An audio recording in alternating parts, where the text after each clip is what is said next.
তিনি কোবরার পর যে সাপকে বিষধর হিসেবে শনাক্ত করেছিলেন সেটি হলো রাসেলস ভাইপার। এর বৈজ্ঞানিক নাম ডাবোয়া রাসেলি। তখন থেকে রাসেলস ভাইপার নিয়ে গবেষণা শুরু করেন প্যাট্রিক রাসেল। এরপর তিনি ইংল্যান্ডে ফিরে সাপের ওপর একটি বইও লিখেছিলেন।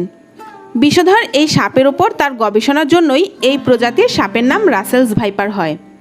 রাসেলস ভাইপার প্রধানত রাতের বেলায় খাদ্যের সন্ধানে বের হয়, তবে শীতল আবহাওয়ায় এটি দিনের বেলায় বেশি সক্রিয় হয়ে ওঠে। বাচ্চা রাসেলস ভাইপার সাধারণত অনেক বেশি নার্ভাস প্রকৃতির হয়। বয়স্ক রাসেলস ভাইপার ধীরগতির ও অলস। উস্কানো না হলে সাধারণত এরা আক্রমণ করে না, তবে আক্রমণ করে বসলে তা বিদ্যুৎ গতিতে করে।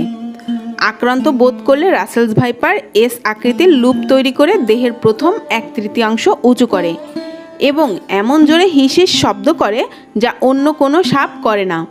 আরও বেশি উস্কানো হলে তারা ছোবল মারে এবং